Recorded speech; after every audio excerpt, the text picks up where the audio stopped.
মাত্র 3টে ডিম দিয়ে একটা সিদ্ধ আলু দিয়ে লাঞ্চের বা দুপুরের আপনাদের জন্য নিয়ে এসেছি সহজ রেসিপি। একঘেয়ে ডিমের রেসিপি যদি ছেড়ে দিয়ে এইভাবে এই রেসিপিটা করে থাকেন, কথা দিচ্ছি এই ডিমের রেসিপির প্রেমে পড়ে যাবেন। নমস্কার বন্ধুরা, সম্পার রান্নাঘরে সবাইকে স্বাগত। আজ আপনাদের সাথে শেয়ার করব আমি ডিমের রেসিপি। খুব সহজে ঘরে থাকা অল্প উপকরণ দিয়ে দারুণ স্বাদের এই রেসিপি। চলুন তাহলে দেরি না করে দেখে নেওয়া যাক। একটা কাঁচের বলে ভেঙে নিলাম একে একে 3টে ডিম, আর এখন গ্রেটার দিয়ে এই সিদ্ধ আলুটা গ্রেট করে নিচ্ছি। আপনারা চাইলে হাতের সাহায্যে ম্যাশ করে নিতে পারেন। হাতের সাহায্যে ম্যাশ করলে একটু দানা দানা থেকে যাওয়ার সম্ভাবনা থাকে, আর গ্রেটার দিয়ে করলে একটুও থাকার সম্ভাবনা থাকে না। আর এখন নিলাম আমি এই যে এক টুকরো আদা। আদা আমি গ্রেটার দিয়ে কুচিয়ে নিচ্ছি, মিহি পেস্ট কিন্তু করিনি, এই যে দেখতেই পাচ্ছেন। তো এখানে গ্রেটার করে নিয়ে নিলাম, আর একে একে অল্প কিছু মশলা দিলাম হাফ চামচ লঙ্কার গুঁড়ি, পরিমাণ মতো লবণ, কুচিয়ে রেখেছিলাম একটা পেঁয়াজ কুচিয়ে দিয়ে দিলাম, আর নিয়েছিলাম এখানে গোলমরিচের গুঁড়ো, হলুদ, চাট মশলা দেব। চাট মশলা দিলে কিন্তু খুব ভালো লাগে খেতে। দিয়ে দিলাম ধনেপাতা কুচি, চাইলে এখানে আপনারা আমচুর পাউডারও দিতে পারেন। তো ভালো করে একটা চামিচ দিয়ে মিশিয়ে নিচ্ছি,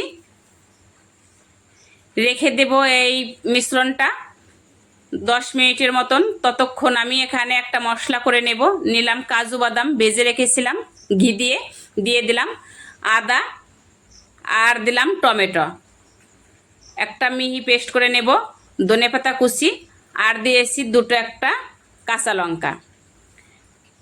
ভালো করে মিহি পেস্ট করে রেখে দিলাম, এই যে দেখুন।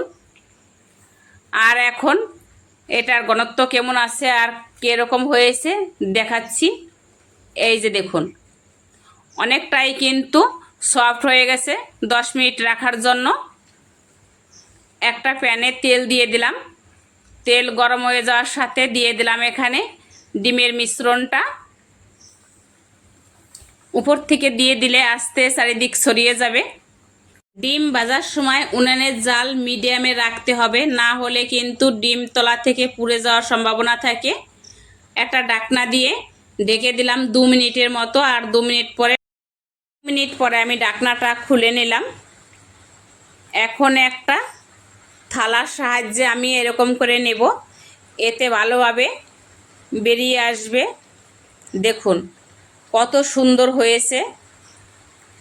আর এখন আস্তে ঢেলে নিচ্ছি, একটুও কিন্তু ভেঙে যায়নি।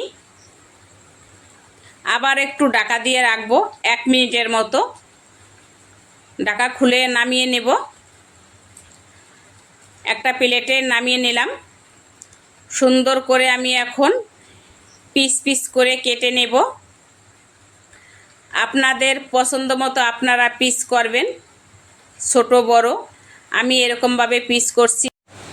আর হ্যাঁ, আমাদের এখানে কিন্তু ভালো বৃষ্টি হচ্ছে। অনেক দিন গরম দিয়েছিল, আর এখন একটু স্বস্তি পেলাম বৃষ্টি হওয়াতে। একটু মানিয়ে গুছিয়ে নেবেন সবাই।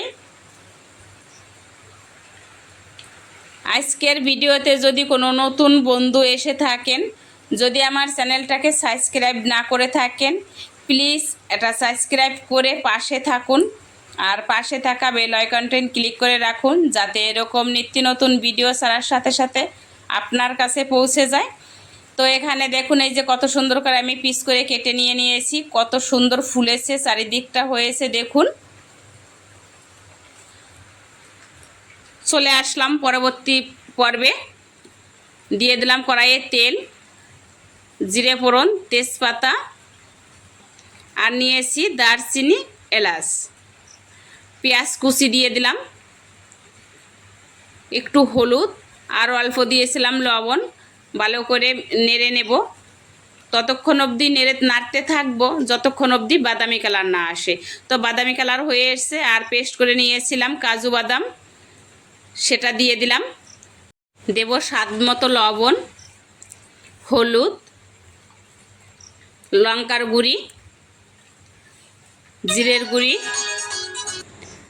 জল দিয়ে দেব। ধুয়ে রেখেছিলাম, জলটা দিয়ে দিলাম। কষিয়ে নেব যতক্ষণ অবধি এই মশলার কাঁচা গন্ধটা না যাচ্ছে।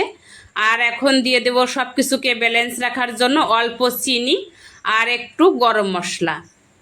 ব্যাস, এখন কষাতে থাকবো যতক্ষণ এই জল টেনে তেল না বেরিয়ে আসে, ততক্ষণ অবধি কষিয়ে নেব।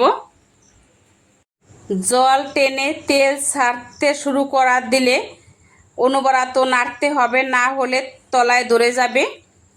আর এই দেখুন, অনেকটাই কিন্তু আমার এখানে মশলা কষানো হয়ে গেছে, কালারও চেঞ্জ হয়ে এসছে আর তেলও ছেড়ে দিয়েছে। এখন দিয়ে দেব উষ্ণ করে রেখেছিলাম জল গরম, এই জল গরমটাই দিয়ে দিলাম, পরিমাণ মতো দিলাম। বেশি গ্রেভি রাখবো না আমি, আপনাদের পছন্দ মতো আপনারা রাখবেন। কাছের কিংবা দূরের যে জায়গা থেকে দেখছেন, আপনাদের যদি আজকের এই রেসিপি ভালো লেগে থাকে তাহলে অবশ্যই একটা লাইক দিন, কমেন্টসে জানান আপনার মতামত। তো ফুটে উঠেছে, এখানে দিয়ে দিলাম আমি এই ডিম রেখেছিলাম পিস পিস করে কেটে, দিয়ে দিলাম ডিম।